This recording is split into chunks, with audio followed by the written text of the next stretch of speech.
கிறிஸ்துவுக்குள் அன்பானவர்களே, ஆண்டவராகிய இயேசு கிறிஸ்துவின் நாமத்தினாலே உங்கள் அனைவரையும் அன்போடு கூட வாழ்த்துகிறேன். இந்த திரு ஜெப கூட்டத்தை கர்த்தர் நமக்கு ஆசீர்வதித்து தருவாராக. இப்பொழுது நாம் தலை தாழ்த்தி நாம் ஜெபிக்க இருக்கிறோம். ஆண்டவரே, நீர் என்னோடு கூட பேசும். ஒரு மனிதனுடைய சத்தத்தை கேட்கும்படியாக இந்த இடத்திற்கு நான் வரவில்லை, உம்முடைய வார்த்தையை கேட்கும்படியாக இந்த இடத்திற்கு வந்திருக்கிறேன். நீர் என்னோடு கூட பேசும் ஆண்டவரே. எல்லாரும் வாய் திறந்து கேட்கலாமா? எல்லாரும் கேளுங்க, பாருங்க, வாய் திறந்து கேளுங்க. ஒரு மனிதனுடைய வார்த்தை நம்முடைய உள்ளத்திலே, நம்முடைய வாழ்வில எந்த ஒரு மாற்றத்தையும் தராது. பரத்திலிருந்து வருகிற அந்த வார்த்தையானது நம்முடைய வாழ்க்கையிலே ஒரு மாற்றத்தை தருகிற வல்லமை அதற்கு உண்டு. ஆகவே இந்த மாலை பொழுதிலே ஆண்டவரை பார்த்து சொல்லுங்க, ஆண்டவரே, நீங்க என்னோடு கூட பேசுங்க, நீங்க என்னோடு கூட பேசுங்க, நம்முடைய வார்த்தை என்னோடு கூட இடைப்படட்டும். ஆண்டவரே, நீர் எங்களோடு கூட பேசுங்கப்பா. எங்களை தாழ்த்தி வல்லக்கரத்தில் அர்ப்பணிக்கிறோம். வந்திருக்கிற நம்முடைய பிள்ளைகள் அனைவரையும் ஆசீர்வதிங்க, இயேசுவின் நாமத்தில் பிதாவே, ஆமென். கிறிஸ்துவுக்குள் அன்பானவர்களே, மீண்டுமாக ஆண்டவராகிய இயேசுவின் நாமத்தினாலே உங்கள் அனைவரையும் அன்போடு கூட வாழ்த்துகிறேன். இந்த மாலை பொழுதிலே நான் என்ன வார்த்தையை உங்கள் மத்தியிலே பகிர்ந்து கொள்ளலாம் என்று சொல்லி ஆண்டவருடைய சமூகத்திலே காத்திருந்த பொழுது, கர்த்தர் எனக்கு என்னுடைய கண்களுக்கு முன்பாக கொண்டு வந்த ஒரு வசனம், மத்தேயு 5வது அதிகாரம் 16வது வசனம். மத்தேயு 5:16. இவ்விதமாய் மனுஷர் உங்கள் நற்கிரியைகளை கண்டு பரலோகத்தில் இருக்கிற உங்கள் பிதாவை மகிமைப்படுத்தும்படி உங்கள் வெளிச்சம் அவர்கள் முன்பாக பிரகாசிக்க கடவது என்று இங்கு சொல்லப்பட்டிருக்கிறது. இது ஆண்டவராகிய இயேசு கிறிஸ்து சொன்ன ஒரு உபதேசம், ஒரு வார்த்தை. மத்தேயு 5வது அதிகாரம், 6வது அதிகாரம், 7வது அதிகாரம், இந்த 3 அதிகாரமும் இயேசு கிறிஸ்துடைய மலை பிரசங்கம் என்று அழைக்கப்படுகிறது. இயேசு கிறிஸ்துடைய பிரசங்கம், ஆண்டவர் நிறைய இடத்துல பிரசங்கம் பண்ணார். ஆண்டவர் படகில் ஏறி பிரசங்கம் பண்ணினார். மக்கள் கூடி வந்திருக்கிற இடத்திலே அவர் பிரசங்கம் பண்ணினார். இந்த பிரசங்கமானது ஒரு பிரசித்தி பெற்ற ஒன்றாக அது காணப்படுகிறது. இந்த பிரசங்கத்திலே அவர் சொன்ன ஒரு வார்த்தை தான் 16வது வசனம், 5:16. இவ்விதமாய் மனுஷர் உங்கள் நற்கிரியைகளை கண்டு பரலோகத்தில் இருக்கிற உங்கள் பிதாவை மகிமைப்படுத்தும்படி உங்கள் வெளிச்சம் அவர்கள் முன்பாக பிரகாசிக்க கடவது என்று இங்கே சொல்லப்பட்டிருக்கிறது. இவ்விதமாய், எவ்விதமாய் அங்கு சொல்லப்பட்டிருக்கிறது, மனுஷர் உங்கள் நற்கிரியைகளை கண்டு என்று சொல்லப்பட்டது. நம்ம எல்லாரையும் ஆண்டவர் எதற்காக அழைத்திருக்கிறார்? நற்கிரியைகளை செய்யும்படியாய் ஆண்டவர் இயேசு உங்களையும் என்னையும் அழைத்திருக்கிறார். நற்கிரியை அப்படின்னா என்ன அர்த்தம்? நல்ல செயல், தேவனுக்கு உகர்ந்த ஒரு செயல் செய்யும்படியாய்தான் கர்த்தர் உங்களையும் என்னையும் அழைத்திருக்கிறார். அதை நம்ம மறந்து போகக்கூடாது. நற்செயல் என்றால் என்ன?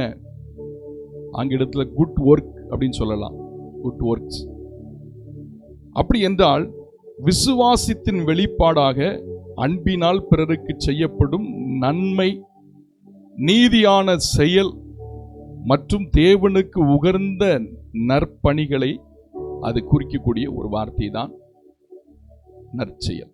மீண்டுமாய் சொல்லுகிறேன், விசுவாசத்தின் வெளிப்பாடாக அன்பினால் பிறருக்கு செய்யப்படும் நன்மை, நீதியான செயல் மற்றும் தேவனுக்கு உகர்ந்த நல்ல பணிகளை செய்யக்கூடியதான் என்னது? நற்கிரியை. சரியா? அதை செய்யும்படியாய்தான் ஆண்டவர் உங்களையும் என்னையும் அழைத்திருக்கிறார். நல்ல கிரியைகளை நீங்களும் நானும் செய்ய வேண்டும். ஏன் நல்ல கிரியைகளை நீங்களும் நானும் செய்ய வேண்டும்? அதே அதிகாரம் 14வது வசனம் இவ்விதமாக சொல்லுகிறது, நீங்கள் உலகத்திற்கு வெளிச்சமாயிருக்கிறீர்கள். உலகம் என்பது இந்த உலகத்தில் வாழ்கிற மக்களை குறிக்கக்கூடிய ஒரு வார்த்தை. நீங்களும் நானும் உலக மக்களுக்கு வெளிச்சமாக இருக்கிறோம். முன்மாதிரியான ஒரு வாழ்வு வாழும்படியாய் நாம் அழைக்கப்பட்டிருக்கிறோம். ஆகவே நம்முடைய வாழ்க்கைக்கும் மற்றவர்களுடைய வாழ்க்கைக்கும் ஒரு வித்தியாசம் உண்டு. நீங்களும் நானும் நல்ல செயல்களை செய்யும்படியாக ஆண்டவர் இயேசு உங்களையும் என்னையும் என்ன செஞ்சிருக்கிறார்? அழைத்திருக்கிறார். நல்ல கிரியை, நற்கிரியை. இன்னைக்கு 3 வகையான ஒரு நல்ல கிரியை குறித்து இந்த நாளிலே உங்கள் மத்தியிலே நான் பேச விரும்புகிறேன். முதலாவது நல்ல கிரியை. என்ன கிரியை அப்படின்னு சொல்லி நம்ம பார்த்தோம்னா, நம்ம எல்லாருக்கும் தெரிந்தது தான் நல்ல ஜெபம் பண்ணணும். பக்கத்தில் இருக்கிறவங்க தட்டி சொல்லுங்க, நல்ல ஜெபம் பண்ணுங்க. நல்லா சாப்பிடுங்கிறோம்ல, ஹோட்டல்ல போய் உட்காந்துட்டு நம்ம சொல்லுவோம், என்ன சொல்லுவோம்? வெக்கப்படாம நல்லா என்ன செய்யுங்க, சாப்பிடுங்க அப்படின்னு சொல்றோம். அதே போல நல்ல கிரியை என்ன தெரியுமா? தேவனுக்கு உகர்ந்த கிரியை என்ன தெரியுமா? நீங்களும் நானும் நல்லா ஜெபம் பண்ணுவது தான் தேவனுக்கு உகர்ந்த ஒரு கிரியை. நல்லா ஜெபிக்கணும். எதற்காக ஜெபிக்கணும்? நம்முடைய குடும்பத்தில் ஒருவேளை நீங்க ரட்சிக்கப்பட்டிருக்கலாம், உங்க கணவர் ரட்சிக்கப்பட்டிருக்கிறாரா? உங்கள் கணவர் ரட்சிக்கப்பட்டிருக்கலாம், உங்களது மனைவி ரட்சிக்கப்பட்டிருக்கிறாங்களா? உங்க மனைவி ரட்சிக்கப்பட்டிருக்கலாம், உங்களுடைய பிள்ளைகள் ரட்சிக்கப்பட்டிருக்கிறார்களா? கொஞ்சம் யோசித்து பார்க்க வேண்டும். நீங்க குடும்பமா ரட்சிக்கப்பட்டிருக்கலாம், உங்களுடைய பேரன் பேத்திமார்கள் ரட்சிக்கப்பட்டிருக்கிறாங்களா? கொஞ்சம் யோசித்து பார்க்கணும். ரட்சிப்பு என்பது ஒரே நாளில் முடிந்து போகிற ஒரு அனுபவம் அல்ல.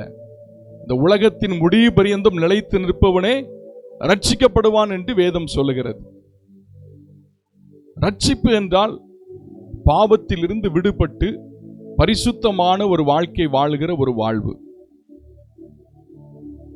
இன்னைக்கு நம்ம ரட்சிக்கப்பட்டுலாம், நாளைக்கு வெளியில போகும் பொழுது அந்த ரட்சிப்பை நாம் என்ன செஞ்சிடலாம்? இழந்து போய்விடலாம். இழந்து போகிற ஒரு சூழல் நமக்கு வரலாம், சோதனை நமக்கு வரலாம்.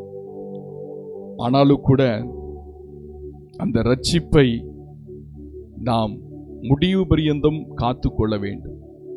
அதற்காக தான் நீங்களும் நானும் என்ன செய்யணும்? ஜெபம் பண்ணணும். இன்னைக்கு உங்க குடும்பத்திற்காக நீங்க ஜெபம் பண்றீங்களா அப்படிங்கிறத கொஞ்சம் யோசித்து பார்க்கணும். இன்னைக்கு நிறைய பேர் என்ன செய்யறாங்க தெரியுமா? நம்ம ஜெபம் பண்ணாம ஊழியரிடத்துல எழுதி அனுப்பிடுறாங்க. போஸ்ட் பண்ணி என்ன செஞ்சிருந்தாங்க? எழுதி அனுப்பிடுறாங்க. என் கணவருக்காக ஜெபம் பண்ணுங்க, என் மனைவிக்காக ஜெபம் பண்ணுங்க, என் பிள்ளைகளுக்காக ஜெபம் பண்ணுங்க. ஜெபம் பண்றதுக்கு தான் ஊழியர்கள் இருக்கிறாங்க. ஆனால் ஆண்டவர் உங்களிடத்திலும் என்னிடத்திலும் எதிர்பார்க்கிற நல்ல கிரியை என்ன தெரியுமா? நீங்களும் நானும் முழங்கால் படியிட்டு நம்முடைய குடும்பத்திற்காக, நம்முடைய ஆசீர்வாதங்களுக்காக நம்ம தான் என்ன செய்யணும்? ஜெபம் பண்ணணும். அவங்க நமக்காக ஜெபிக்கிறது தான் ஊழியர்கள் இருக்கிறாங்க. எழுதி அனுப்புறது தவறு என்று நான் சொல்லவில்லை. ஆனால் நாம் எழுதி அனுப்பிவிட்டு அவர்கள் ஜெபிப்பார்கள் என்று சொல்லி நினைத்து கொண்டு நாம் ஜெபிக்காமல் இருப்பது அது நல்ல கிரியைகள் கிடையாது. இன்னைக்கு நம்ம ஜெபம் பண்ணணும். இன்னைக்கு நம்ம ஜெபம் பண்ணணும் வேண்டும் என்று சொல்லி ஆண்டவர் எதிர்பார்க்கிறார். இன்னைக்கு உங்க கணவருக்காக நீங்க எவ்வளவு நேரம் முழங்கால நிற்கிறீங்க? உங்க மனைவிக்காக நீங்க எவ்வளவு நேரம் முழங்கால நிற்கிறீங்க? உங்களுடைய பிள்ளைகளுக்காக நீங்கள் எவ்வளவு நேரம் முழங்கால நிற்கிறீங்க? கொஞ்சம் யோசித்து பார்க்க வேண்டும். நற்கிரியை செய்யும்படியாய் ஆண்டவர் இயேசு உங்களையும் என்னையும் அழைத்திருக்கிறார். நல்ல கிரியைகளை வெளிப்படுத்தும் வண்ணமாக ஆண்டவராகிய இயேசு கிறிஸ்து உங்களையும் என்னையும் அழைத்திருக்கிறார். இன்னைக்கு நம்ம அதையெல்லாம் மறந்துட்டு நம்ம என்ன செய்யறோம்? ஒரு லெட்டர் இங்கிருந்து எழுதி ஒரு இடத்துக்கு போட்டா போதும், ரட்சிப்பு எல்லாம் ஆட்டோமேட்டிக்கா நம்ம வீட்டுக்கு என்ன செஞ்சிடும்? வந்துடும். ஆசீர்வாதங்கள் எல்லாம் அங்கிருந்து கொட்டிடும் நம்ம வீட்டில் வந்து. எனக்கு அருமையான தேவனுடைய பிள்ளைகளே, அப்படி இருந்தால் ஒரு நாளும் கர்த்தர் நம்மை என்ன செய்ய முடியாது? ஆசீர்வதிக்க முடியாது. ஒரு நாளும் நாம் ஆண்டவரிடத்தில் இருந்து ஆசீர்வாதங்களை நாம் பெற்றுக்கொள்ள முடியாது. ஊழியர்கள் நமக்காக ஜெபிக்கத்தான் இருக்கிறார்கள். ஆனால் நீங்களும் நானும் நமது குடும்பத்திற்காக பாரப்பட்டு ஆண்டவருடைய சமூகத்திலே ஜெபிக்க வேண்டும் என்று சொல்லி ஆண்டவர் விரும்புகிறார். வேதாகமத்திலே ஒரு மனிதனை குறித்து நாம் வேதத்திலே பார்க்கிறோம். தானியேல் 6வது அதிகாரத்தை நீங்கள் எடுத்து கொள்வீர்கள் என்று சொன்னால், தானியேல் 6வது அதிகாரம், அந்த இடத்திலே தானியேல் என்று அழைக்கப்படுகிற ஒரு மனிதனை குறித்து நாம் பார்க்கிறோம். 6வது அதிகாரத்தை எடுத்துக்கொள்ளலாமா? அந்த இடத்திலே பாருங்கள், ராஜ்யம் முழுமையும் ஆளும்படிக்கு தன் ராஜ்யத்தின் மேல் 120 தேசாதிபதிகளையும், ராஜாவுக்கு நஷ்டம் வராதபடிக்கு அந்த தேசாதிபதிகள் கணக்கு ஒப்புவிப்பதற்காக அவர்களுக்கு மேலாக 3 பிரதானிகளையும் ஏற்படுத்துவது தரிவுக்கு நலமென்று கண்டது. இவர்களில் தானியேல் ஒருவனாயிருந்தான். ராஜா தரியு ராஜா என்ன செய்கிறார் அப்படின்னு பார்த்தீங்கன்னா, அவர் ராஜா, அவருக்கு கணக்கு ஒப்புவிக்க வேண்டும். அதனால அவருக்கு கீழே ஒரு அதிகாரிகளை நியமிக்க வேண்டும் என்று சொல்லி இந்த தரியு ராஜா விரும்புகிறார். அதன்படி அவர் நியமிக்க நினைக்கும் பொழுது அதுல தானியேல் என்று அழைக்கப்படுகிற ஒரு நபரும் ஒருவனாக இருக்கிறார். இந்த தானியேல் யாரு அப்படின்னு சொல்லி பார்த்தீங்கன்னா, இவர் அடிமை. தானியேல் யாரு? அடிமை. தானியேலை கொண்டு போய் இந்த ராஜா ஒரு உயர்ந்த பதவியில வைக்கிறார். அப்போ அந்த தேசத்தில் இருக்கிற அந்த தேசாதிபதிகள், பிரதானிகள், இவர்களுக்கெல்லாம் பயங்கர கோபம் வருது. நீங்க ஒரு நிறுவனத்தில் பணிபுரிகிறீங்க, நீங்க தான் சீனியரா இருக்கிறீங்க, ஒரு ஜூனியரா ஒருத்தங்க இருக்கிறாங்க, அவங்களை கொண்டு அந்த நிறுவனத்தினுடைய அதிகாரி மேல உயர்ந்த பதவியில வச்சா நமக்கு எப்படி இருக்கும்? கோபம் வரும். அப்படிதானே? கோபம் வரும். அதே போல இவங்க கோபம் வருது. உடனே என்ன செய்யறாங்கன்னு பாத்தீங்கன்னா, இந்த தானியேலை எப்படியாவது குற்றப்படுத்த வேண்டும் என்று சொல்லி நினைக்கிறார்கள். ஆனால் இந்த தானியேலோ எல்லா விஷயத்திலையும் ரொம்ப பெர்ஃபெக்ட்டா இருக்கிறாரு. குற்றம் சாட்டுவதற்கு எந்த ஒரு தடயமும் இந்த தானியேல் இடத்துல இல்லை. ஆனால் ஒரே ஒரு காரியம், அவன் 3 வேளையும் ஜெபிக்கிற ஒரு ஜெப வீரனாக இந்த தானியேல் என்ன செய்தார்? காணப்பட்டார். இந்த விஷயத்தில் மாத்திரம்தான் குற்றம் சாட்ட முடியும், வேறு எந்த விஷயத்திலும் குற்றம் சாட்ட முடியாது.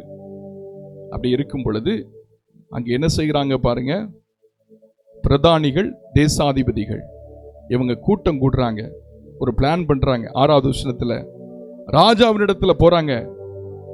தரியு ராஜாவே நீர் வாழ்க.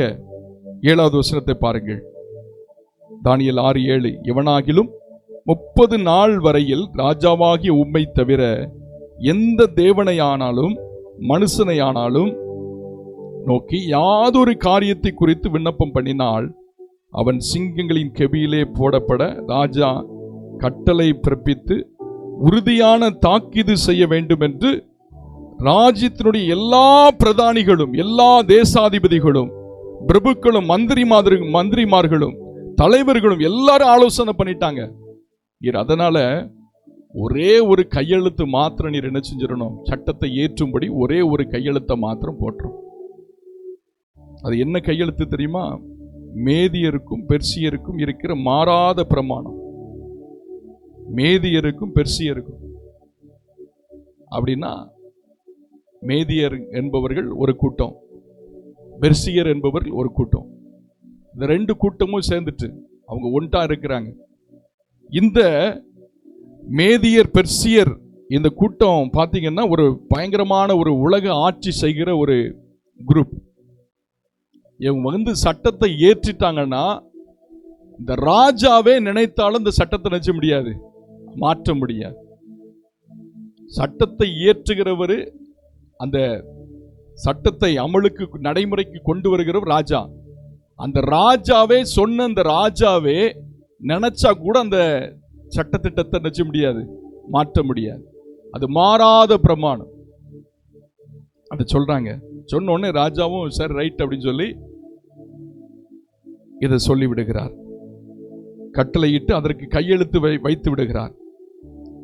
இப்போ தானியேலை பார்க்கிறாங்க. தானியேல் 3 வேளையும் முன்பு செய்தபடியே அவன் என்ன செஞ்சிட்டு இருக்கிறானா? முழங்கால் படியிட்டு ஜெபம் பண்ணி தோத்திரம் செலுத்தினான் என்று வேதத்திலே சொல்லப்படும். அப்போ இந்த மக்கள் எல்லாம் பார்க்குறாங்க, கரெக்டா நம்ம ஸ்கெட்சி போட்ட மாதிரி இப்ப தானியேல் என்ன செஞ்சிட்டாரு, வந்து வலைக்குள்ள விழுந்துட்டாரு. இப்போ அவரை ஈஸியா நம்ம என்ன செஞ்சிடலாம், ராஜாவை வச்சே இவருடைய கதையை என்ன செஞ்சிடலாம், முடிச்சிடலாம் அப்படின்னு நினைச்சுக்கிட்டு ராஜாவின் இடத்துல போறாங்க. ராஜாவே, நீர் ஏற்கனவே கட்டளை கொடுத்துட்டீரு, ஆனால் உம்முடைய கட்டளையை மதிக்காமல் இந்த தானியேல் 3 வேளையும் ஜெபிக்கிற மனிதனாக இருக்கிறான். பெர்சியருக்கும் மேதியருக்கும் உள்ள அந்த கட்டளையின்படி மாறாத பிரமாணம் இருக்கிறது. அதனால இவனை கொண்டு போய் என்ன செய்யணும், சிங்கத்தின் கெபியில கொண்டு போய் போடணும் அப்படின்னு சொல்லிட்டான். அப்ப ராஜா பாக்குறாரு, ஐயோ தானியேலா உள்ள வந்து மாட்டிக்கிட்டான் அப்படின்னு சொல்லி ரொம்ப புலம்பிக்கிட்டு இருக்கிறார். அவனை எப்படியாவது காப்பாற்ற வேண்டும் என்று சொல்லி ராஜா நினைக்கிறாரு. ஆனால் அவர் கையெழுத்து போட்டது ஒரு பயங்கரமான ஒரு சட்டம், அதனால அவரால் மாற்ற முடியல. இப்ப சிங்கத்தின் கெபியில கொண்டு போய் அவன் தானியேல் என்ன செஞ்சுட்டாங்க, போட்டுட்டாங்க. இவருக்கு தூக்கம் இல்ல, ராஜாவுக்கு தூக்கம் இல்ல. 18வது வசனத்தை படிச்சு பார்த்தீங்கன்னா, 6வது அதிகாரம் தானியேல் 6:18 படிச்சு பார்த்தீங்கன்னா, பின்பு ராஜா தன் அரண்மனைக்கு போய் முழுவதும் போஜனம் பண்ணாமலும் கீத வாக்கியம் முதலானவைகளை தனக்கு முன்பாக ஒட்டாமலும் இருந்தான். அவனுக்கு நித்திரையும் வராம போயிற்று. பாருங்க, அவனுக்கு தூக்கமே கிடையாது. ஐயோ, நான் இப்படி தானியேல வந்து இப்படி அந்த சட்டத்திட்டத்துக்குள்ள போய் மாட்டும்படியா நான் வைத்து விட்டேனே அப்படின்னு சொல்லி இந்த ராஜா தூக்கம் இல்லாம இருக்கிறாரு. இப்போ காலையில அவர் எழுந்து காலமே கிழக்கு வெளுக்கும் போது ராஜா எழுந்திருந்து சிங்கங்களின் கெபிக்கு தீவிரமாய் போனான். 20வது வசனத்துல பாருங்க, ராஜா கெபியின் கிட்ட வந்த போது துயர சத்தமாய் தானியேலை கூப்பிட்டு, தானியேலே, ஜீவனுள்ள தேவனுடைய தாசனே, நீ இடைவிடாமல் ஆராதிக்கிற உன் தேவன் உன்னை சிங்கங்களுக்கு தப்புவிக்க வல்லவராய் இருந்தாரா என்று தானியேலை கேட்டான். உடனே பாருங்க, தானியேல் என்ன சொல்றாரு, ராஜாவே, நீர் என்றும் வாழ்க. சிங்கங்கள் என்னை சேதப்படுத்தாதபடிக்கு தேவன் தம்முடைய தூதனை அனுப்பி அவைகளின் வாயை கட்டி போட்டார். அது என்னவென்றால், அவருக்கு முன்பாக நான் குற்றமற்றவனாய் காணப்பட்டேன். ராஜாவாகிய உமக்கு முன்பாகவும் நான் நீதி கேடு செய்ததில்லை என்று அவன் சொல்லுகிறான். உடனே பாருங்க, அந்த ராஜா ரொம்ப சந்தோஷப்படுறாரு. சந்தோஷப்பட்டு, எந்த மனிதன் இந்த மனிதனுக்கு குழி வெட்டினானோ அந்த குழிக்கிலே அந்த மனிதனே போகும்படி ஆண்டவர் செய்தார். அல்லேலூயா. பாருங்க, வேதம் சொல்லுகிறது, படுகுழி வெட்டுகிறவன் தானே அதில் விழுவான் என்று சொல்லப்பட்டு. பாருங்க, தானியேலுக்கு படுகுழி வெட்டினாங்க. ஆனால் நடந்தது என்ன தெரியுமா? 24வது வசனத்தை பாருங்கள். தானியேலின் மேல் குற்றம் சாட்டின மனுஷரையோ வென்றால் ராஜா கொண்டு வர சொன்னான்.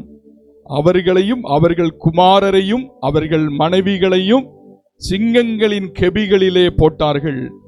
அவர்கள் கெபியின் அடியிலே சேரும் முன்னே சிங்கங்கள் அவர்கள் மேல் பாய்ந்து அவர்கள் எலும்புகளை எல்லாம் நொறுக்கி போட்டது என்று வேதத்திலே சொல்லப்பட்டிருக்கிறது. அதுக்கு பிறகு ராஜா சொல்றாரு, தானியேலினுடைய தெய்வம் தான் உண்மையான தெய்வம் என்று அவர் சொல்லுகிறார். காரணம் என்ன? ஜெபம். அவருடைய வாழ்விலே காணப்பட்டது ஜெபம். இன்னைக்கு உங்களுடைய வாழ்க்கையிலும் என்னுடைய வாழ்க்கையிலையும் ஆண்டவர் இந்த ஜெபத்தை எதிர்பார்க்கிறார். ஜெபம் செய்கிறோமா? நம்முடைய வாழ்க்கையில நம்ம எவ்வளவு நேரம் ஒரு நாளைக்கு நம்ம ஜெபிக்கிறோம்? எவ்வளவு நேரம் தேவ சமூகத்தில் காத்திருந்து நாம் ஜெபிக்கிறோம்? இன்னைக்கு ஆண்டவர் உங்களை என்னை நற்கிரியை செய்யும்படியாய் அழைத்திருக்கிறார்.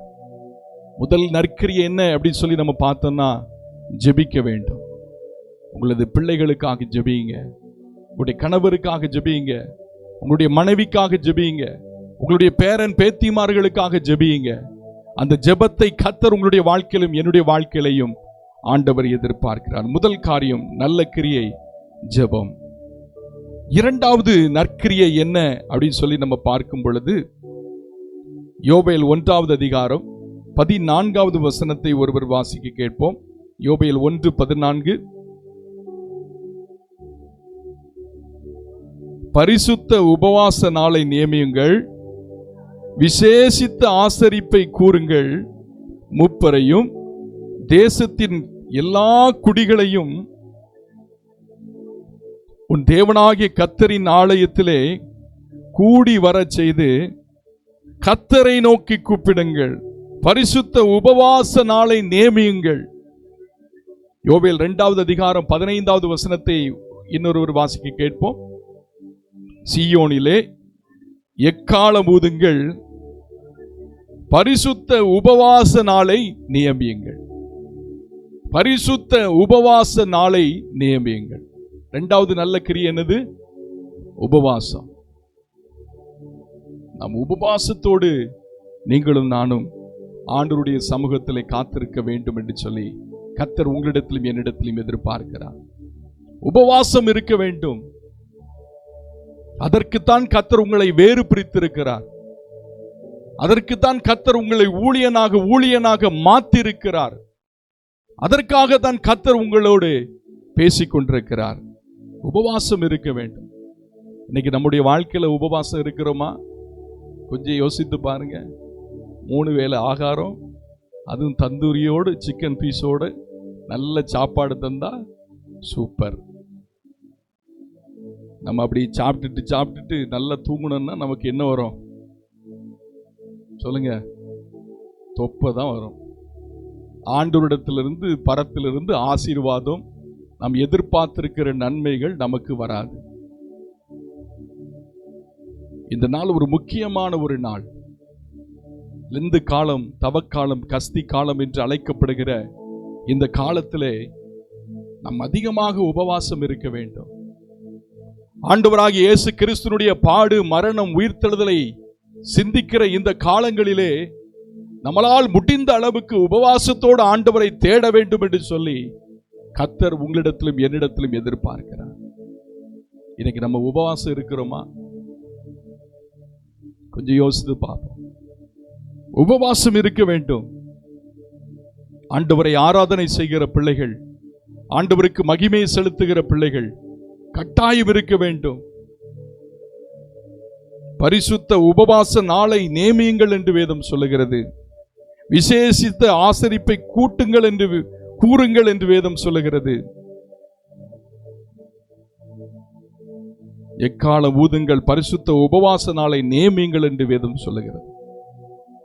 இன்னைக்கு நம்முடைய வாழ்க்கையில உபவாசத்தோடு ஆண்டவரை தேட வேண்டும். அதுதான் நற்கிரியை. நம்முடைய குடும்பத்திற்காக உபவாசம் இருக்க வேண்டும். நம்முடைய தொழிலுக்காக உபவாசம் இருக்க வேண்டும். நம்முடைய ஊழியத்திற்காக உபவாசம் இருக்க வேண்டும். நாம் எதிர்பார்த்திருக்கிற நன்மைகள் நமக்கு கிடைக்கும்படியாக நீங்களும் நானும் உபவாசம் இருக்க வேண்டும் என்று சொல்லி ஆண்டவர் நம்மிடத்தில் எதிர்பார்க்கிறார். வேதத்திலே அநேக மனிதர்கள் உபவாசம் இருந்தார். மோசே 40 நாட்கள் இருந்தார். எத்தனை முறை இருந்தார்? 2 முறை இருந்தார். ஒரு முறை ஆண்டவருடைய சட்ட திட்டங்களை பெற்றுக்கொள்ளும்படியாக அவர் உபவாசம் இருந்தார். யாத்திராகமம் 24வது அதிகாரம் 18வது வசனம். மற்றொரு முறை அவர் உபவாசம் இருந்தார். இஸ்ரவேலின் ஜனங்களுடைய பாவத்திற்காக 40 நாள் ஆண்டவருடைய சமூகத்திலே அவர் இருந்தார். உபாகம் 9வது அதிகாரம் 9லிருந்து 18 வசனங்களை நீங்கள் படித்து பார்த்தீங்கன்னா உங்களுக்கு தெரியும். 40 நாட்கள் 2 முறை இருந்தார். இன்னைக்கு நம்ம இருக்கிறோமா? கேட்டா என்ன சொல்றோம்? வயிறு பசிக்கும்லா, வயிறு பசிக்கும்லா. எப்படி இருக்கிறது? எனக்கு அருமையான தேவனுடைய பிள்ளைகளே, நீங்களும் நானும் உபவாசத்தோடு ஆண்டவரை தேட வேண்டும் என்று சொல்லி கர்த்தர் உங்களிடத்திலும் என்னிடத்திலும் எதிர்பார்க்கிறார். தாவீது 7 நாட்கள் உபவாசம் இருந்தார். நாத்தான் தீர்க்கதரிசி தன்னுடைய பாவத்தை குறித்து கண்டித்து உணர்த்தின பொழுது தாவீது ஆண்டவருடைய சமூகத்தில் 7 நாட்கள் என்ன செஞ்சாரு? உபவாசம் இருந்தார். இன்னைக்கு நம்ம செய்யறோமா? கொஞ்சம் யோசித்து பார்ப்போம். தானியேல் 21 நாட்கள் உபவாசம் இருந்தார். ருசியான உணவுகளை அவர் தவிர்த்து ஆண்டவரை தேடினார். வெளிப்பாடுகளுக்கு அர்த்தத்தை பெற்றுக்கொள்ளும்படியாய், ஆவிக்குரிய வாழ்க்கையிலே வளரும்படியாய் இந்த தானியேல் இருந்தார். இன்னைக்கு நம்முடைய வாழ்க்கையில இருக்கிறோமா? இயேசு கிறிஸ்து 40 நாட்கள் வனாந்திரத்திலே ஆவியானவரால் கொண்டு போகப்பட்டு வனாந்திரத்திலே உபவாசம் இருந்தார். இன்னைக்கு நம்ம உபவாசம் இருக்கிறோமா? இயேசு ஏன் உபவாசம் இருக்க வேண்டும்? நமக்கு ஒரு முன்மாதிரியை அவர் வைத்துவிட்டு சென்றார். நீங்க உபவாசத்தோடு ஆண்டவரை தேடினீங்கன்னா நடக்க முடியாத காரியங்கள் எல்லாம் நடக்கும். எத்தனை பேர் ஆமேன் சொல்றீங்க? ஆமேன் சொல்ற பிள்ளைங்களை மாத்திரம் ஆண்டவரை ஆசீர்வதிங்க. ஹல்லேலூயா. நடக்க முடியாத காரியங்கள் எல்லாம் நடக்கும். தரித்திர நிலைமைகள் மாறும். நம்முடைய குடும்பத்தில் இருந்து கிரியை செய்து கொண்டிருக்கிற எல்லா பிசாசினுடைய வல்லமைகளும் அறுக்கப்பட்டு போகும். ஊழியத்திலே திரளான அறுவடையை நீங்கள் காண்பீர்கள். நீங்கள் உபவாசத்தோடு ஆண்டவரை தேடும் பொழுது உங்களுடைய வாழ்க்கையில குறைவுபட்டிருக்கிற எல்லா நன்மைகளையும் ஆண்டவர் இயேசு உங்களை தேடி வர பண்ணுவார். நீங்கள் உபவாசத்தோடு நீங்கள் தேவ சமூகத்திலே காத்திருக்கும் பொழுது நீங்க என்னென்ன தடைகள், இத்தனை நாட்களா இந்த தடைகள் இருக்கிறது என்று சொல்லி நீங்கள் நினைத்து கொண்டிருக்கிறீர்களோ அந்த தடைகளை எல்லாம் ஆண்டவர் இயேசு உடைத்து போடுவார். உபவாசம் தேவனை உங்களை பார்க்க வைக்கும். தேவனை உங்களை பார்க்க வைக்கும். அதுதான் உபவாசம். நீங்க வேதாகமத்தில் பார்த்தீங்கன்னா நிறைய இடங்கள்ல கண்டு அப்படின்னு சொல்லப்படும். புதிய ஏற்பாட்டில் பார்த்தீங்கன்னா கண்டு, அவனை கண்டு ஆண்டவர் அவன் மீது மனதுருகி அப்படின்றது. அத மாதிரி நீங்க உபவாசத்தோடு நீங்க ஆண்டவரை தேடினீங்கன்னா ஆண்டவருடைய கண்கள் உங்களை காணும். ஹல்லேலூயா. ஆண்டவருடைய கண்கள் உங்களை காணும், உங்களுடைய குடும்பத்தை காணும், உங்களுடைய பிள்ளைகளை காணும், நீங்கள் எதிர்பார்த்திருக்கிற நன்மைகளை அது காணும். நீங்கள் உபவாசம் இருக்க வேண்டும். அதை தான் ஆண்டவர் உங்களிடத்திலும் என்னிடத்திலையும் ஆண்டவர் எதிர்பார்க்கிறார். யோனா 3வது அதிகாரத்தை எடுத்துக்கொள்ளலாமா? யோனா 3வது அதிகாரம் ஒரு அருமையான ஒரு சம்பவம். 3வது அதிகாரத்தில் பார்த்தீங்கன்னா அங்கே நினைவே மக்கள் பயங்கரமான பாவத்தை செய்கிறாங்க. அவங்க என்ன பாவத்தை செய்தாங்கன்னா வன்முறையில் ஈடுபட்டாங்க, ரத்தம் சிந்தினார்கள், கொள்ளையடித்தார்கள், பொய் பேசினார்கள், விக்கிரக ஆராதனையை அவர்கள் செய்தார்கள், பாலியல் ஒழுக்கக்கேடு இதெல்லாம் மூழ்கி போயிருந்தாங்க இந்த ஜனங்கள், நினைவே ஜனங்கள். அப்பதான் ஆண்டவர் அவர்கள் மீது கோபம் கொண்டு அந்த ஜனங்களை எப்படியாவது அழித்து விட வேண்டும் என்று சொல்லி ஆண்டவர் என்ன செய்கிறாரு? நினைக்கிறார். நினைத்து யோனா தீர்க்கதரிசி அவர்களிடத்தில் அனுப்புகிறார். அவர் போய் தீர்க்க தரிசனம் சொல்றார். என்ன சொல்றார் பாருங்க.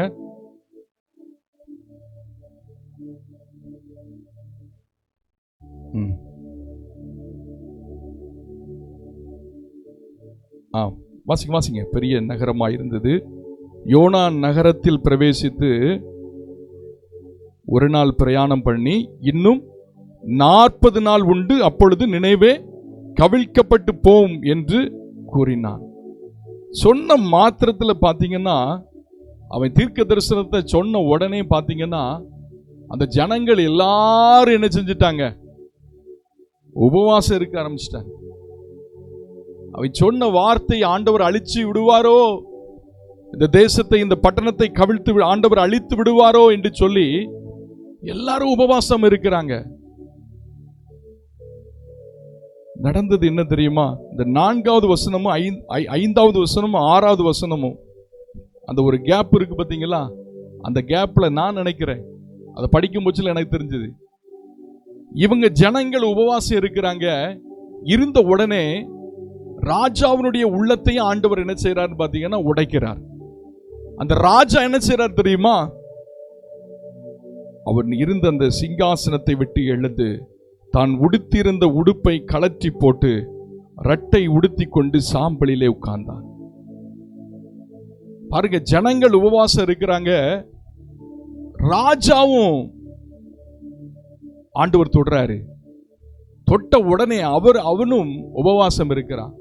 அது மாத்திரமல்ல, அவன் தேசத்திலே அந்த ராஜாவுடைய கண்ட்ரோல் இருக்கிற ஜனங்களை எல்லாரையும் நீங்க சாப்பிடக்கூடாது, நீங்க ஒண்ணுமே செய்யக்கூடாது, சாப்பிடாம நீங்க ஆண்டவரை நோக்கி கூப்பிடணும் அப்படின்னு சொல்லி சட்டத்தை தீட்டுகிறான். நடந்தது என்ன? ஆண்டவர் இந்த ஜனங்கள் எல்லாம் மனம் திரும்புதனதை பார்த்து நான் செய்வேன், அவர் செய்வேன் என்று சொல்லியிருந்த அந்த தீங்கை அவர் மனஸ்தாபப்பட்டு அதை செய்யாதிருந்தார் என்று வேதத்திலே சொல்லப்பட்டது. உபவாசம், உபவாசம் ஒரு மனிதனுடைய வாழ்விலே, ஒரு மனுஷனுடைய வாழ்விலே வரும் பொழுது அந்த உபவாசம் பலத்த அற்புதங்களை நம்முடைய வாழ்க்கையிலே கொண்டு வரும். இன்னைக்கு நம்முடைய வாழ்க்கையிலே நீங்களும் நானும் உபவாசத்தோடு ஆண்டவரை தேட வேண்டும் என்று சொல்லி ஆண்டவர் உங்களிடத்திலும் என்னிடத்திலும் எதிர்பார்க்கிறார்.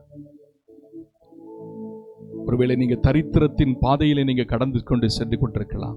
நீங்க உபவாசம் இருங்க, என் தரித்திரத்தை மாற்றுங்க, என் கடன் பிரச்சனையிலிருந்து எனக்கு ஒரு விடுதலையை தாங்க, என் குடும்பத்திலே ஒரு தெய்வீக சமாதானத்தை தாங்க, நான் இழந்து போன ஆசீர்வாதங்களை எனக்கு மீண்டுமாய் தாருங்க என்று சொல்லி ஆண்டவருடைய சமூகத்திலே நீங்கள் உபவாசத்தோடு ஆண்டவரை தேடுவீர்கள் என்று சொன்னால் கர்த்தர் உங்களுக்கு அப்படிப்பட்ட ஆசீர்வாதத்தை கொடுப்பதற்கு அவர் வல்லமை நிறைந்தவராயிருக்கிறார். உபவாசத்தோடு இருங்க. 3 வேளை உங்களால உணவை தவிர்க்க முடியலன்னா ஒரு வேளை உணவை தவிர்த்து நீங்க என்ன செய்யுங்க, இருங்க. ஒருவேளை உணர்வு உங்களால தவிர்த்து இருக்க முடியும்னா 2 வேளை உணவை தவிர்த்து நீங்க உபவாசத்தோடு இருங்க. 2 வேளை உணவை உங்களால தவிர்க்க முடியும்னா 3 வேளை உணவை தவிர்த்து நீங்க ஆண்டவருடைய சமூகத்தில் இருங்க. இல்ல என்னால 3 வேளை உணவை என்னால தவிர்க்க முடியும் அப்படின்னா ஒரு நாள் நீங்க சாப்பிடாம இருந்து பாருங்க. ஒரு நாள் சாப்பிட இருக்க முடியும்னா 2 நாள் சாப்பிடாம இருங்க. ஒரு பெரிய மாற்றத்தை உங்களுடைய வாழ்க்கையிலே கொண்டு வரும். இந்த உபவாசம் ஜெபமானது உங்களுடைய குடும்பத்திலே ஒரு பெரிய மாற்றத்தை கொண்டு வரும். நீங்கள் உபவாசத்தோடு ஆண்டவரை தேட வேண்டும் என்று சொல்லி கர்த்தர் உங்களிடத்திலும் என்னிடத்திலும் எதிர்பார்க்கிறார். அதுதான் நற்கிரியை. முதல்ல பார்த்தோம் எது நற்கிரியை? நல்ல ஜெபம் பண்ணணும், அது நற்கிரியை. 2வது பார்த்தோம் நல்ல உபவாசம் இருக்கணும், அதுதான் நற்கிரியை. 3வது நற்கிரியை எது அப்படின்னு சொல்லி நம்ம பார்த்தோம்னா மத்தேயு 28வது அதிகாரம் 18 20 வசனத்தை நீங்கள் படிச்சு பார்த்தீங்கன்னா, அப்பொழுது இயேசு சமீபத்தில் வந்து அவர்களை நோக்கி, வானத்திலும் பூமியிலும் சகல அதிகாரமும் எனக்கு கொடுக்கப்பட்டிருக்கிறது, ஆகையால் நீங்கள் புறப்பட்டு போய் சகல ஜாதிகளையும் சீஷராக்கி பிதா குமாரன் பரிசுத்தாவின் நாமத்தினாலே அவர்களுக்கு ஞானஸ்நானம் கொடுத்து நான் உங்களுக்கு கட்டளையிட்ட யாவையும் அவர்கள் கை கொள்ளும்படிக்கு அவர்களுக்கு உபதேசம் பண்ணுங்கள். இதோ உலகத்தின் முடிவு பரியந்தமும் சகல நாட்களிலும் நான் உங்களோடு கூட இருக்கிறேன். 3வது நற்கிரியை என்ன தெரியுமா? நான் உங்களுக்கு கட்டளையிட்ட யாவையும் அவர்கள் கை கொள்ளும்படிக்கு அவர்களுக்கு உபதேசம் செய்யுங்கள். ஆண்டவருடைய சுவிசேஷத்தை அறிவிக்க வேண்டும். அது உங்கள் மீதும் என் மீது விழுந்திருக்கிற கடமை. பவுல் அப்போஸ்தலன் சொல்லும் பொழுது சுவிசேஷத்தை அறிவிப்பது என் மீது விழுந்திருக்கிற கடமை, அதை நான் செய்யாதிருந்தால் எனக்கு ஐயோ என்று சொல்லுகிறார். ஐயோ என்று சொன்னால் ஆபத்து வரும், எரி நரகம். இன்னைக்கு நம்ம செய்கிறோமா? ஆண்டவராகிய இயேசு கிறிஸ்துவினுடைய வருகை எதிர்பார்த்து நாம் இருந்து கொண்டிருக்கிறோமே? அவருடைய வருகையானது இரவிலே திருடன் வருகிற வண்ணமாக இருக்கும் என்று வேதம் சொல்லுகிறதே. இன்னைக்கு நம்ம சுவிசேஷத்தை அறிவிக்கிறோமா? கொஞ்சம் யோசித்து பார்ப்போம். சுவிசேஷத்தை அறிவிப்பது உங்கள் மீதும் என் மீது விழுந்திருக்கிற கடமை. அதை கட்டாயம் ஒரு இயேசுவை ஏற்றுக்கொண்ட பிள்ளைகள் செய்ய வேண்டும். யார் யாரெல்லாம் மனம் திரும்பி பாவ மன்னிப்புக்கென்று ஞானஸ்நானத்தை பெற்று திருவிருந்திலே கலந்து கொண்டு சபையிலே ஒரு அங்கத்தினராக யார் யாரெல்லாம் இருந்து கொண்டிருக்கிறோமோ நம்ம எல்லாரும் கட்டாயம் சுவிசேஷத்தை அறிவிக்க வேண்டும். அது நம்மீது விழுந்திருக்கிற கடமை. அதை நாம் செய்ய வேண்டும். அதுதான் நற்கிரியை. ஆண்டவர் எதிர்பார்க்கிற நல்ல செயல் அதுதான். இன்னைக்கு நாம் செய்கிறோமா? சுவிசேஷத்தை அறிவிப்பது அதெல்லாம் அவங்க செய்யணும். ஐயர்வாள் செய்யணும், அல்லது ஊழியக்காரர்கள் செய்யணும், அல்லது ஊழியக்காரிகள் செய்யணும். நம்ம செய்து அப்படி சொல்லிவிடுகிறோம். என கருமையான தேவனுடைய பிள்ளைகளே, மல்கியா 3வது அதிகாரம் 18வது வசனத்தை நீங்க படிச்சு பார்த்தீங்கன்னா, தேவனுக்கு ஊழியம் செய்கிறவனுக்கும் அவருக்கு ஊழியம் செய்யாதிருக்கிறவனுக்கும் இருக்கிற வித்தியாசத்தை காண்பீர்கள் என்று சொல்லப்பட்டது. ஊழியம் செய்கிறவனுக்கும் ஊழியம் செய்யாதிருக்கிறவனுக்கும் வித்தியாசத்தை பார்க்க ஆரம்பிப்போம். ஊழியம் செய்கிறீங்களா? உங்க குடும்பத்தை கர்த்தர் ஆசீர்வதிப்பார். ஊழியம் செய்கிறீர்களா? உங்களுடைய பிசினஸை கர்த்தர் ஆசீர்வதிப்பார். ஊழியம் செய்கிறீங்களா? உங்களுடைய வாழ்க்கை கர்த்தர் ஆசீர்வதிப்பார். உங்களை வாளாக்காமல் ஆண்டவர் தலையாக்குவார். நீங்கள் கீழாக மாட்டீர்கள், நீங்கள் மேலாக்கப்படுவீர்கள். ஊழியம் செய்கிறவனுக்கும் ஊழியம் செய்யாதிருக்கிறவனுக்கும் வித்தியாசத்தை ஆண்டவர் உண்டு பண்ணுவார். இன்னைக்கு நம்ம மேல விழுந்திருக்கிற கடமை ஊழியத்தை செய்ய வேண்டும். உங்கள் மீதும் என் மீது விழுந்திருக்கிற கடமை எப்படியாவது ஜனங்களுக்கு இயேசுவை குறித்து சொல்ல வேண்டும். உங்களுக்காக அவர் கல்வாரி சிலுவையில் அடிக்கப்பட்டாரே, உங்களுக்காக அவர் ரத்தம் சிந்தி மரித்தாரே, உங்களுக்காக அவர் பாரமான சிலுவையை சுமந்தாரே, 3ஆம் நாள் உயிரோடு கூட எழுந்து சென்று விட்டாரே, அதே ஆண்டவர் இந்த நாட்களில் நம்மத்திலே இருக்கிறாரே, மெய்யான தெய்வம் என்பதை உங்களுக்கு வெளிப்படுத்தியிருக்கிறாரே. அந்த நல்ல செய்தியை நீங்கள் மற்றவர்களுக்கு சொல்ல வேண்டும். இயேசு கிறிஸ்து வருகையை எதிர்பார்த்திருக்கிறோம். வேதம் சொல்லுகிறது, அநியாயம் செய்கிறவன் அநியாயம் செய்யட்டும், அக்கிரமம் செய்கிறவன் அக்கிரமம் செய்யட்டும், நீதி செய்கிறவன் நீதி செய்யட்டும், பரிசுத்தமாகிறவன் இன்னும் பரிசுத்தமாகட்டும், இதோ நான் சீக்கிரமாய் வருகிறேன், அவனவனுக்கு உண்டான பலன் என்னோடு கூட வருகிறது என்று சொல்லி ஆண்டவர் சொல்லியிருக்கிறார். சுவிசேஷத்தை அறிவிப்பது உங்கள் மீதும் என் மீது விழுந்திருக்கிற கடமை. அதை நாம் நிறைவேற்ற வேண்டும். சுவிசேஷத்தை அறிவிக்கணும்னா படிக்கணும், பைபிள நல்லா தெரிஞ்சிருக்கணும் அப்படின்னு சொல்லி சாக்கு போக்கு யாரும் என்ன செய்யக்கூடாது, சொல்லக்கூடாது. வாய் ஆண்டவர் தந்திருக்கிறார்களா? இயேசு உங்களுடைய வாழ்க்கையினுடைய குடும்பத்திலே செய்திருக்கிறார் அல்லவா நன்மைகளை, அதை மற்றவர்களுக்கு சொல்ல வேண்டும். கர்த்தரை நீங்கள் ருசித்து பார்த்திருக்கிறீர்கள் அல்லவா, அதை மற்ற மனிதர்களுக்கு சொல்ல வேண்டும். அதை தான் கர்த்தர் உங்களிடத்தில் என்னிடத்தில் எதிர்பார்க்கிறார். வாய் திறந்து சொல்ல வேண்டும். கோவேறு கழுதையை போல இருக்க வேண்டாம் என்று பைபிள்ல வசனம் சொல்லுகிறது. நம்ம கோவேரி கழுதை மாதிரி என்ன செய்யக்கூடாது, இருக்கக்கூடாது. முடிஞ்ச அளவுக்கு எப்படியாவது சுவிசேஷத்தை அறிவிக்க வேண்டும். அதை ஆண்டவர் உங்களுடைய வாழ்விலும் என்னுடைய வாழ்விலும் எதிர்பார்க்கிறார். உங்களுடைய குடும்பத்தில் ஒரு மாற்றத்தை கர்த்தர் செய்ய வேண்டும் என்று சொன்னால் நீங்கள் சுவிசேஷத்தை அறிவிக்க வேண்டும். இழந்து போன அபிஷேகத்தை இரட்டத்தனையாய் நீங்கள் பெற வேண்டும் என்று சொன்னால் நீங்கள் சுவிசேஷத்தை அறிவிக்க வேண்டும். வானமானது உங்களுக்கு திறக்கப்பட வேண்டும் என்று சொன்னால், நீங்கள் எதிர்பார்த்திருக்கிற நன்மைகளானது உங்களுடைய குடும்பத்தில் கடந்து வர வேண்டும் என்று சொன்னால் நீங்கள் சுவிசேஷத்தை அறிவிக்க வேண்டும். சுவிசேஷத்தை அறிவிக்க வேண்டும். இன்னைக்கு எத்தனை பேர் தீர்மானம் பண்ண போறீங்க, நீ ஆண்டவருக்காக ஏதாவது ஒரு காரியத்தை நான் செய்வேன், என்னால முடிந்த அளவுக்கு இயேசுனுடைய சுவிசேஷத்தை மற்ற மனிதர்களுக்கு எடுத்து சொல்லுவேன். சுவிசேஷத்தை நீங்கள் அறிவிக்க வேண்டும்.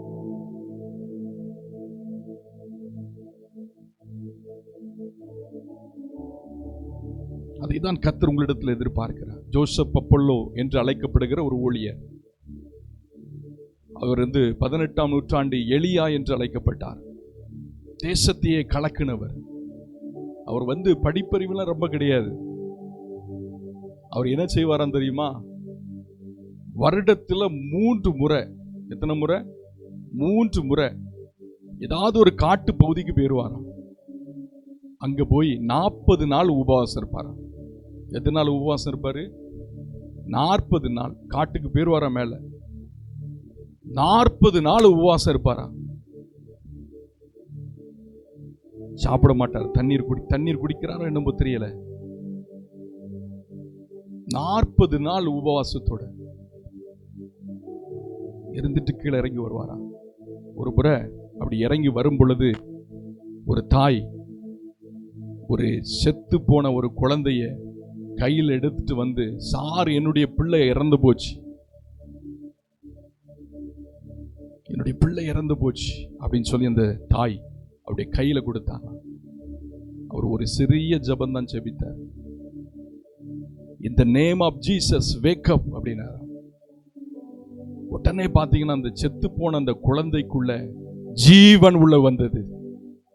செத்து போன குழந்தை கூட வந்தது, உயிரோடு எழுப்பி அந்த தாயினுடைய கரத்திலே அந்த ஊழியக்காரர் கொடுத்தாரா. எனக்கு அருமையான தேவனுடைய பிள்ளைகளே, அவர் படிப்பறிவு இல்லாதவர்.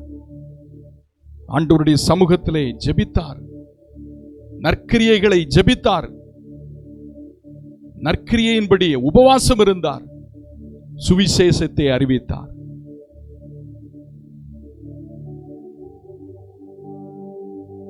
ஆண்டவர் அவரை கொண்டு அசைத்தார். ஒரு முறையெல்லாம் ஒரு காட்டு பகுதியில ஜனங்கள் எல்லாரும் அதுதான் தெய்வம்னு சொல்லி ஒரு மரத்தை வச்சு வணங்கிட்டு இருந்தாங்களாம். இவர் போய் சுவிசேஷத்தை எவ்வளவோ எடுத்து சொல்லி பார்த்தாரு, ஒருத்தரும் கேட்கல. இந்த மரம் தான் எங்களுக்கு தெய்வம் என்று சொல்லி கொண்டிருந்தார். இவர் சொன்னார், நான் இப்போ ஆண்டவரை நோக்கி பார்க்க போகிறேன், ஜெபிக்க போகிறேன், நீங்க எல்லாரும் ஆண்டவரை ஏற்றுக்கொள்ள போறீங்கன்னு சொல்லி ஆண்டவரை நோக்கி பார்த்தவர் ஜெபித்தாராம். ஆண்டவரை இந்த ஜனங்களை ரட்சியும், இந்த ஜனங்களை மாற்றும் அப்படின்னு சொல்லி சொன்னாராம். அவர் சொன்னாங்களா, நீங்க ஆராதிக்கிற அந்த தெய்வம் தான் உண்மையான தெய்வம்னு சொன்னா, நான் ஆராதிக்கிற தெய்வம் தான் உண்மையான தெய்வம் என்று சொன்னால், நீங்கள் ஆராதிக்கிற அந்த அந்த செடியெல்லாம் பார்த்தீங்கன்னா அந்த மரத்தை வந்து ஆண்டுடைய வல்லமை போல இறங்கி வந்து அதை கொளுத்தி போடும் அப்படின்னாரா. கையை உயர்த்தின உடனே பார்த்தீங்கன்னா தேவ வல்லமை புறப்பட்டு அங்கே வந்துதான், அந்த மரமே தீப்பிடித்து எறிந்ததான். அங்க இருந்த எல்லா ஜனங்களும் கர்த்தரே உண்மையான தெய்வம் என்று சொல்லி ஏற்றுக்கொண்டார்கள். ஹல்லேலூயா. படிப்பறிவில்லாத ஒரு மனிதனை கொண்டு கர்த்தர் செய்வார் என்று சொன்னால், படிப்பு அறிவை கர்த்தர் உங்களுக்கு கொடுத்திருக்கிறார். உங்களை கொண்டு கர்த்தர் செய்ய வேண்டிய காரியங்கள் பயங்கரமா இருக்கும் அல்லவா. நீங்கள் ஊழியம் செய்ய வேண்டும். எல்லாரும் எழுந்து நிற்கலாமா? நற்கிரியைகளை செய்யும்படியாய் ஆண்டவர் இயேசு உங்களையும் என்னையும் அழைத்திருக்கிறார். நற்கிரியைகள் என்ன என்று சொல்லி பார்த்தோம். நல்ல ஜெபம் பண்ணுவதுதான் நற்கிரியை. இன்னைக்கு நல்ல ஜெபம் பண்றீங்களா? கொஞ்சம் பாருங்க, எவ்வளவு நேரம் நீங்க ஜெபிக்கிறீங்க கொஞ்சம் யோசித்து பாருங்க. உங்க கணவனுக்காக எவ்வளவு நேரம் ஜெபிக்கிறீங்க? உங்க மனைவிக்காக எவ்வளவு நேரம் ஜெபிக்கிறீங்க? உங்களுடைய பிள்ளைகளுக்காக எவ்வளவு நேரம் ஜெபிக்கிறீங்க? உங்களது சொந்த பந்தங்களுக்காக எவ்வளவு நேரம் ஜெபிக்கிறீங்க? கொஞ்சம் யோசித்து பாருங்க. உங்களுடைய வாழ்க்கையில ஜெபக்குறைவு இருக்கிறதா? ஆண்டவர் இயேசு உங்களோடு பேசுகிறார். இன்னைக்கு ஒரு தீர்மானம் பண்ணுங்க. ஆண்டவரே, இனி என்னுடைய குடும்பத்திற்காக, என்னுடைய பிள்ளைகளுக்காக, என்னுடைய பேரன் பேத்திமார்களுக்காக உமது பாதத்திலே நான் வந்து ஜெபிப்பேன் சுவாமி. ஜெபிக்காமல் இருந்த அந்த குற்றங்கள் எல்லாம் மன்னிங்க. ஆண்டவரை பார்த்து சொல்லலாமா? ஜெபிக்காமல் இருந்த அந்த தவறுகளை எல்லாம் மன்னிங்க சுவாமி.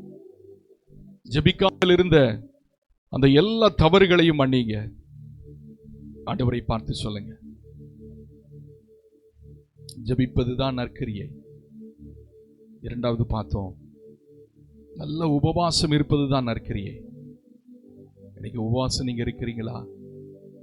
இயேசு கிறிஸ்து உங்களுக்காக எனக்காக 40 நாள் வனாந்திரத்திலே அவர் உபவாசம் இருந்தாரே. நீங்களும் நானும் உலகத்தை ஜெயிக்க வேண்டும், பிசாசை ஜெயிக்க வேண்டும் என்பதற்காக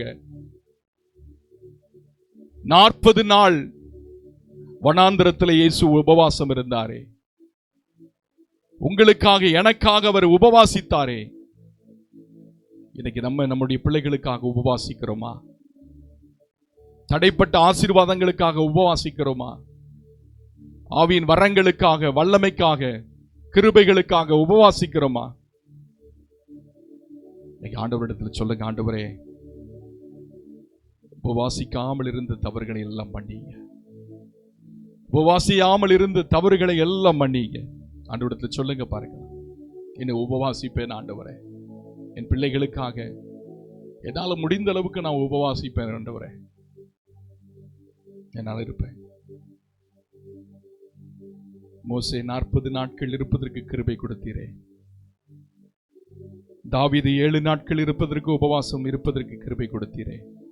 தானியேல் 21 நாட்கள் இருப்பதற்கு உபவாசம் இருப்பதற்கு உதவி செய்தீர்களே. பவுல் அப்போஸ்தலன் அநேக முறை உபவாசம் இருந்ததாக அவர் சொல்லுகிறார். நீர் அந்த கிருபை எனக்கு அவர்களுக்கு கொடுத்தீரே, நீர் எனக்கு தாரும். அந்த இடத்துல சொல்லுங்க பாருங்க, ஒப்பு கொடுப்போம், ஒப்பு கொடுப்போம். நல்ல உபவாசம் இருப்பது தான் நற்கிரியை. மூன்றாவது பார்த்த நல்ல ஊழியம் செய்வது தான் நற்கிரியை. ஆண்டவரிடத்தை சொல்லுங்க, ஊழியம் செய்யணும். உனக்காக நான் மரித்தேனே, எனக்காக நீ என்ன செய்தாய்? ஆண்டவரே, இந்த உலகத்துல 4 வீடு கட்டி இருக்கிற ஆண்டவரே, ஆண்டவர் உங்களை பார்த்து சொல்லுவாரு, உனக்காக நான் மரித்தேனே, எனக்காக நீ என்ன செய்தாய்? ஆண்டவரே, நகையெல்லாம் வாங்கி வச்சுட்டேன் ஆண்டவரே, பீரோல வச்சுட்டேன். என் பிள்ளைகளுக்கு வேண்டிய ஆஸ்தி எல்லாம் சேர்த்து சம்பாத்தியம் பண்ணி வச்சுட்டேன். ஆண்டவர் உங்களை பார்த்து சொல்லுவார், உனக்காக நான் மரித்தேனே, எனக்காக நீ என்ன செய்தாய்? உனக்காக நான் மரித்தேனே, எனக்காக என்ன செய்தாய்? ஆண்டவர் உங்களை அழைக்கும் பொழுது வெட்கப்பட போறீங்களா?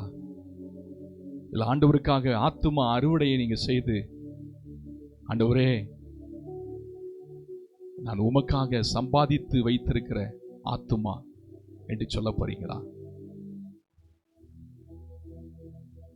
ஆண்டவரை பார்த்து சொல்லுங்க, ஆண்டவரே, நீர் எனக்கு கொடுத்திருக்கிற தாளந்துகளை நான் பயன்படுத்தணும். சொல்லுங்க சொல்லுங்க. என்னால முடிந்த அளவுக்கு மற்றவர்களுக்கு சுவிசேஷத்தை நான் அறிவிப்பேன் ஆண்டவரே. அவங்க ஏற்றுக்கொள்றாங்களோ ஏற்றுக்கொள்ளாம போறாங்களோ அதை பற்றி எனக்கு கவலை இல்லை. உண்மையே பைத்தியம் பிடித்தவன் என்று சொன்னாங்க, சொல்லிட்டு போட்டு நான் கவலைப்பட மாட்டேன். இனி ஒரு தீர்மானம் எடுக்கிறேன் ஆண்டவரே, முடிந்த அளவுக்கு உம்முடைய சுவிசேஷத்தை மற்ற மனிதர்களுக்கு நான் சொல்லுவேன் ஆண்டவரே. எனக்காக சிலுவையில் அடிக்கப்பட்டீர் ஆண்டவரே, என்னுடைய பாவங்களுக்காக சிலுவையில் நொறுக்கப்பட்டீர் ஆண்டவரே. உம்முடைய கைகளிலிருந்து ஆணிகள் அடித்ததனால் வடிந்த அந்த காயத்தை பார்க்கிறேன் ஆண்டவரே. 2 கையிலையும் ஆணிகள் அடிக்கப்பட்டதுனால ரத்தம் வடிந்தது ஆண்டவரே. உம்முடைய தலையில முள்முடிய வைத்து அமுக்குனாங்க ஆண்டவரே, ரத்தம் வடிந்தது. உம்முடைய முதுகெல்லாம் கிழிக்கப்பட்டதுப்பா, சாட்டையினால் அடிக்கப்பட்டு கிழிக்கப்பட்டது ஆண்டவரே. அதெல்லாம் நான் நினைத்து பார்க்கிறேன் ஆண்டவரே.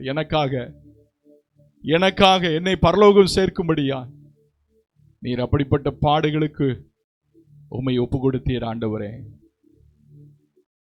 ஆண்டவரே, உம்முடைய சுவிசேஷத்தை செய்வேன். சொல்லுங்க சொல்லுங்க, வாய் திறந்து சொல்லுங்க, வாய் திறந்து சொல்லுங்க. அர்ப்பணிக்கிற ஒரு வேலை இது, அர்ப்பணிக்கிற ஒரு வேலை இது. அர்ப்பணிக்கிற பிள்ளைகளை இயேசு காண்கிறார், அர்ப்பணிக்கிற பிள்ளைகளை இயேசு பார்க்கிறார். பரலோகம் உங்களுக்காக திறக்கிறது, தடைப்பட்ட ஆசீர்வாதங்கள் உங்களை தேடி வருகிறது.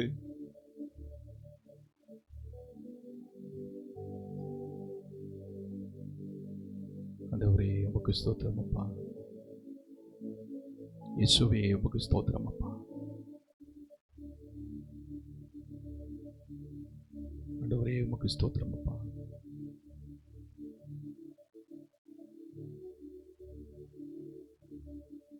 என்னை தருகிறேன் தருகிறேன் உம் கரத்தில், என்னை படைக்கிறேன் படைக்கிறேன் உம் பாதத்தில், என்னை தருகிறேன் தருகிறேன் உம் கரத்தில், என்னை படைக்கிறேன் படைக்கிறேன் உம் பாதத்தில். உருவாக்குமே என்னை உருவாக்குமே, உருவாக்குமே என்னை உருவாக்குமே. என்னை தருகிறேன் தருகிறேன் உம் கரத்தில், என்னை படைக்கிறேன் படைக்கிறேன் உம் பாதத்தில், என்னை தருகிறேன் தருகிறேன் உம் கரத்தில், என்னை படைக்கிறேன் படைக்கிறேன் உம் பாதத்தில்.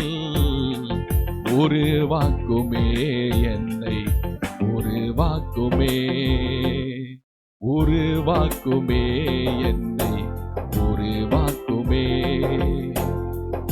ஆண்டவரே, இந்த நாளிலே உமது பாதம் வந்திருக்கிற நம்முடைய பிள்ளைகள் ஒவ்வொருவரையும் கர்த்தர் நோக்கி பாருங்க.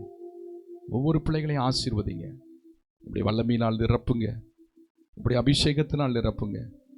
கர்த்தருடைய கிருபையானது இப்படி பிள்ளைகளுடைய வாழ்க்கை வெளிப்படட்டும் என்று சொல்லி நாங்கள் ஜெபிக்கிறோம். அப்பா, நல்ல கிரியைகளை செய்கிற பிள்ளைகளாய் இப்படி பிள்ளைகள் அனைவரும் மாறிவிடுவதற்கு கர்த்தர் உதவி செய்யுங்க, மாறிவிடுவதற்கு உதவி செய்யுங்க. எல்லாரும் கரங்களை தட்டிய சபைக்கு நன்றி